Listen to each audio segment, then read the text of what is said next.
As always, guys, don't forget to hit that subscribe button. Also, hit that bell to be notified for future videos.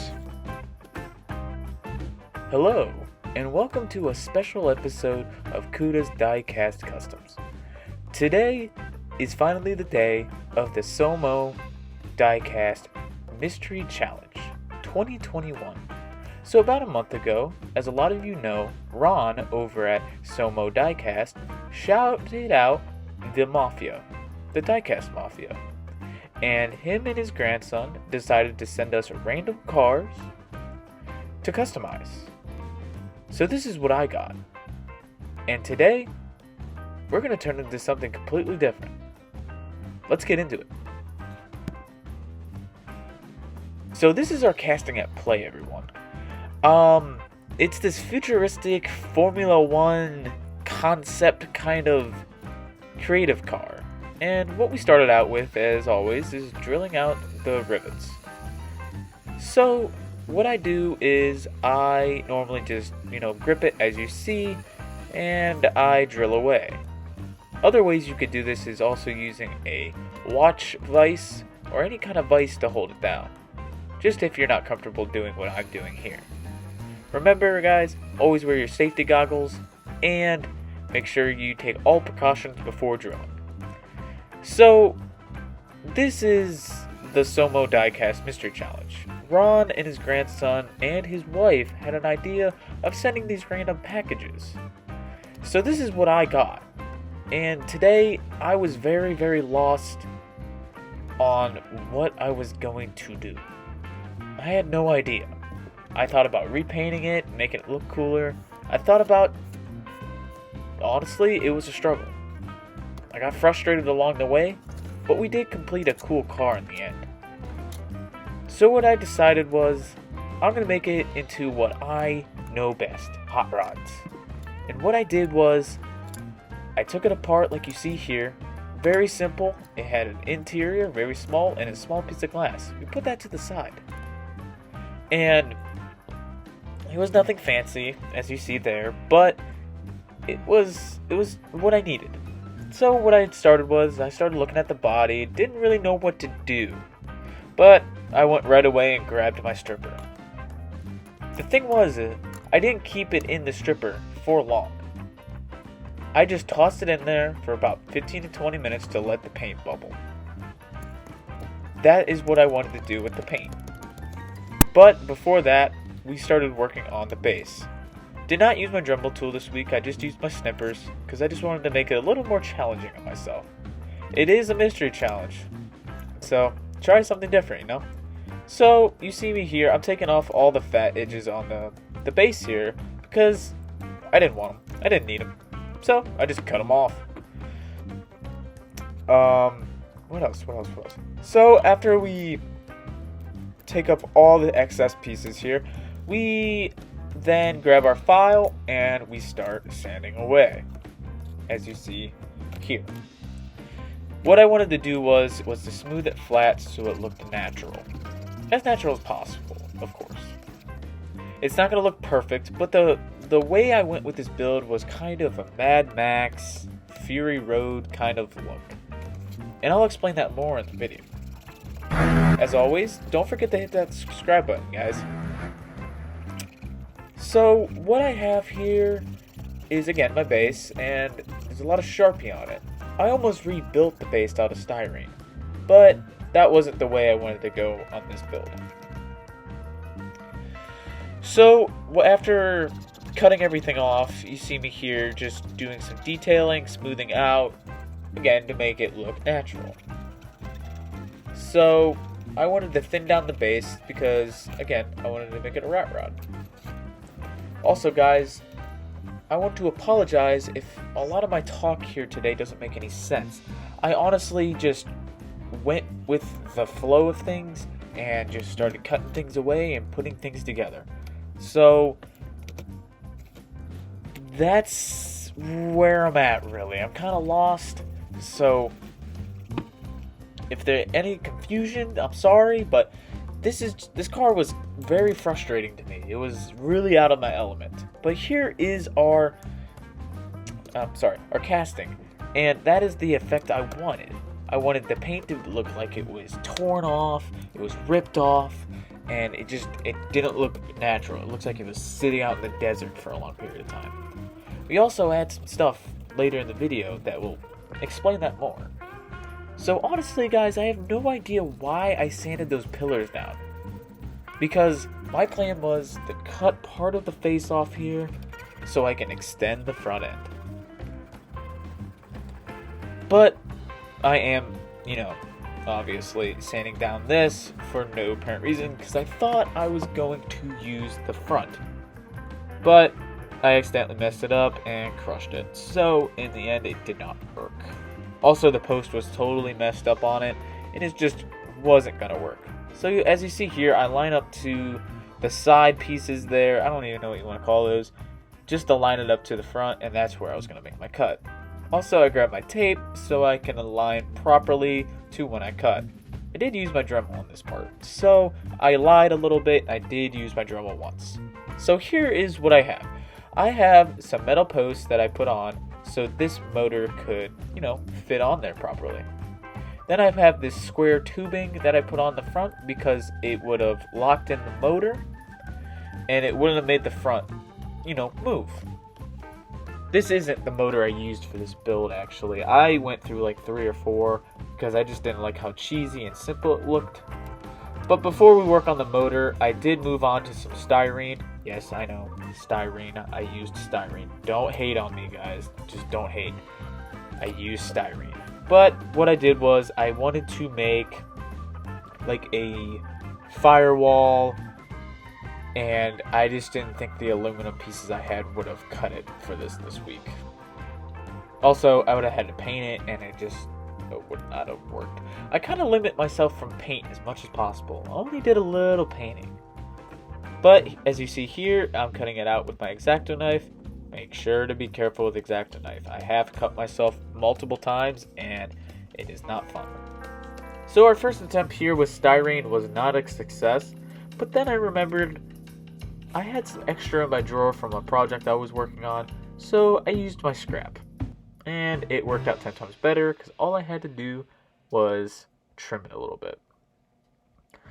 Like I said, it was a big failure because I did not like that look. It just did not look good at all. So I thought maybe I could trim it up a little bit. Maybe I could make it work. But in the end, it didn't work at all. Guys, while I'm messing around with this piece of styrene, I want to thank Ron over at SoMo Diecast again for setting up this cool challenge.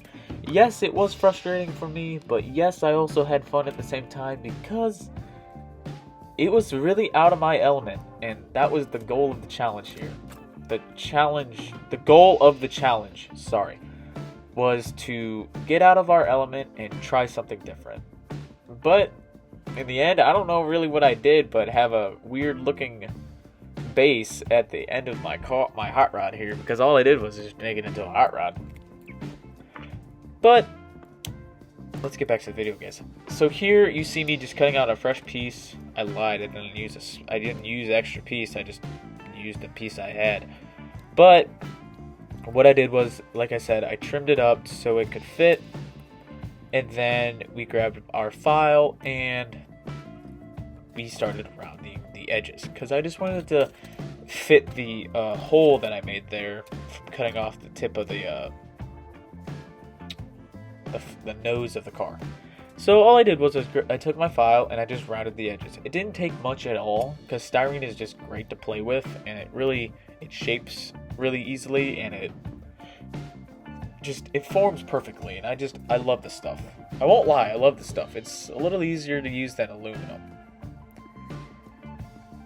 So once it's to the point where I want it, I then grab my Gorilla Glue. As always, remember guys, use gel Gorilla Glue, and I put it around where I want to stick it, and I just place her on there. After a little adjusting, she does fit, and if you're wondering, yes, the metal tubes do fit underneath pretty perfect.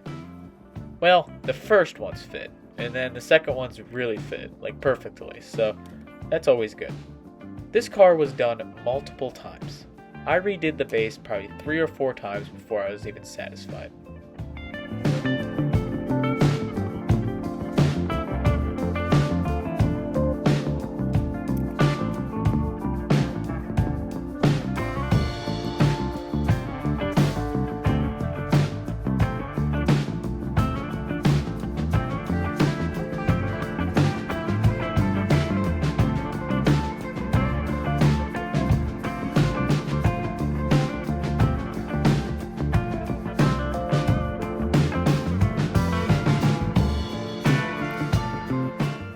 Once we were done playing with styrene, we finally decided to start working on our front. Our front axle is what it was, really, with our big square steel tubing, aluminum. But first off, I wanted to smooth down the edges because from my clips, it really bent down the edges and it really wouldn't have made it stick well. So what I did was I measured out how much I would need. It was quite a lot, actually. And then that I kind of just eyeballed it at first, and then we put it under where it would have stayed if we used this motor. Remember, guys, I changed the motor like 3 times and used 3 cars motors. So this was just an attempt and footage I had, and I kind of just wanted to roll with it. Plans do change, guys. When your mind goes thinking when you're doing this stuff, it really... sometimes it changes, and there's nothing wrong with that. Ideas come, and you totally change your vision. Sometimes it makes you frustrated, but other times, in the end, it will make your product look 10 times better. So, don't try to cut square tubing with an X-Acto knife, because it doesn't work. Like I said, I was trying to make myself challenged a little bit with everything, so I try to limit my Dremel tool usage on this project, and it did not go well at all. Also, my camera did fall at this footage, but I did cut it out. So after we glued that on and together, I move on to my weathering powder. I got some new weathering powder at my Hobby Lobby, and it was more sand, dirt, and what was the other one? And mud.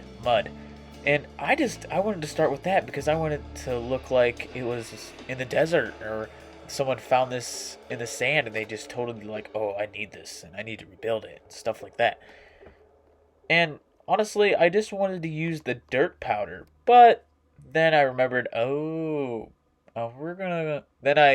mind kind of switched, to be honest, and I was like, oh, okay, we need to make this a Mad Max car. And we did add some rust powder and some of the soot powder on there in a little bit. You'll see that. You guys, I have to say, these helping hands are literally a lifesaver. They help so much. If you guys don't have them, please go get some. It just makes my life 10 times easier to be able to clip the car on, to videotape this for you guys, than holding it on, let's say, I don't know, like a paper clip or something. These things are awesome. I got 2 pairs now, and they're just a lifesaver. They help out so much. So, on the car here, you see I'm just going at it. I did my first round with the mud, and then I did my second round with the wet sand. I think I did add just the regular dry sand on it too, but I don't remember. It was a lot of work. I did this in a week's time. Did a little bit every day a week before. I kind of rushed. I won't lie. I kind of rushed a little bit. But I wanted to do it the week before because it would have pushed me a little bit to rush. But as you see here, we do move on to the rust powder. And remember, guys, I did not clean this car. I did not do anything with the paint. I just wiped off what would come off in the sink, and the leftover paint, it has its chips, it's pulled up, stuff like that. Now I'm going to move on to our new motor, like I was telling you guys. This motor and the exhaust off this truck is what we're going to use on our final, our final build. So I saw this truck in the pile of Hot Wheels I have, and I was like, this is perfect. I'm not going to use this truck for anything. I honestly don't like it. It's ugly, but it has this big blower motor in it. So I was like, that will do. That will do. So we're taking it apart like we normally do. And I just go to town with taking it apart. So boom, base comes off, and then there's like, ooh, there's the motor. That's what I need. I need that motor. And those exhausts. It's like, how the hell am I going to get those exhausts? Pardon my French, guys. And I was just like, oh, just grab the snippers and just snip them off. Nothing too difficult there. Boom, boom. So with that just came off easily. And we do it again. How we got the motor was interesting. I kind of just destroyed this this interior box thing. It was honestly the ugliest looking interior piece I've ever seen on a Hot Wheels. So I don't know what they were thinking. I guess they were just trying to make it fit. But there's our exhaust. And I was like, how the heck am I going to get this motor out? So I was just like, alright, I'm just going to start snipping away. That's what I'm going to do. I'm just going to start snipping away. And luckily I didn't cut off any of the important motor pieces that I needed for this. Just cutting around. So I'm going to keep cutting here and you guys just enjoy. I'll be back in a little bit.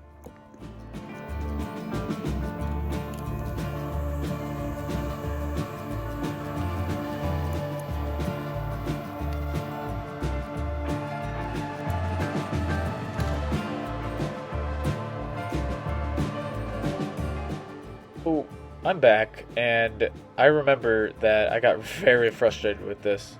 The motor wasn't sticking to where I wanted it, and I knew the angle I put the post on the new front end was going to be a problem.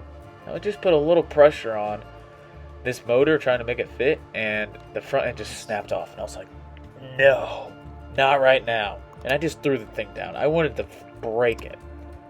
So guys, I did a lot of behind the scenes stuff. This was the motor. I put a little powder on it, a little detail. Like I said, I got frustrated, so I did a lot of detail, and I just wanted to show you some pictures so you didn't feel left out. These are the wheels we went with. We had some big rock crawler wheels.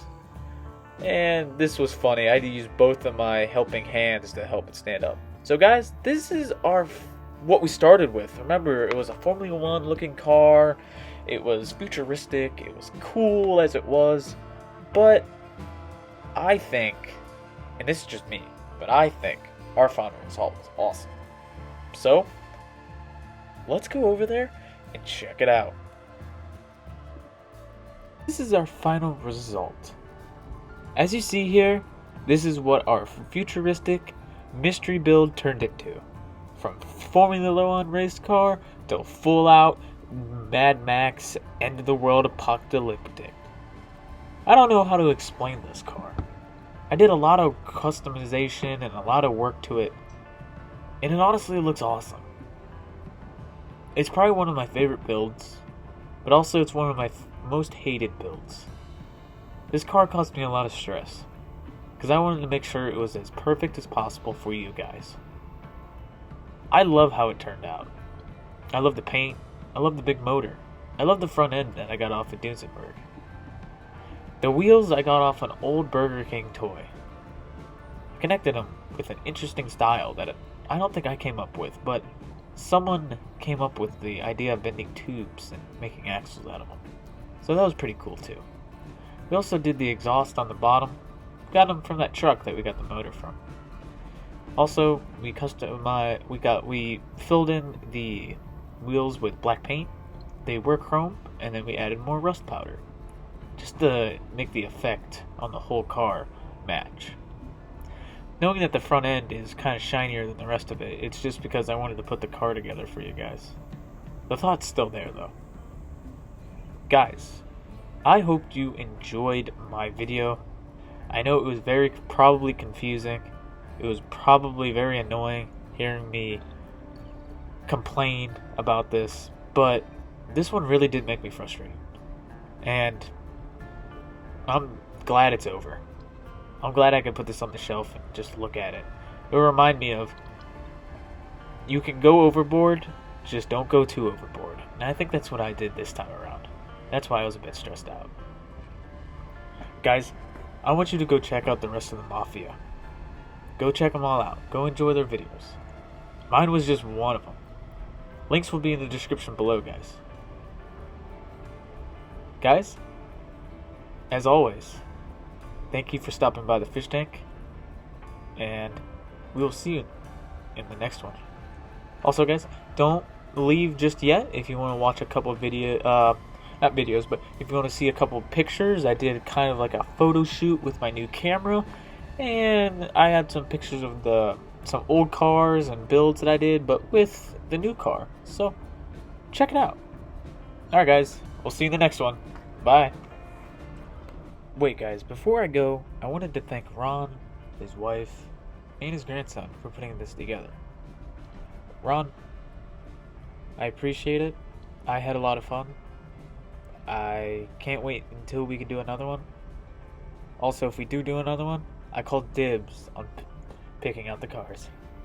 Alright guys, this is Cuda's Diecast Customs. We'll see you later.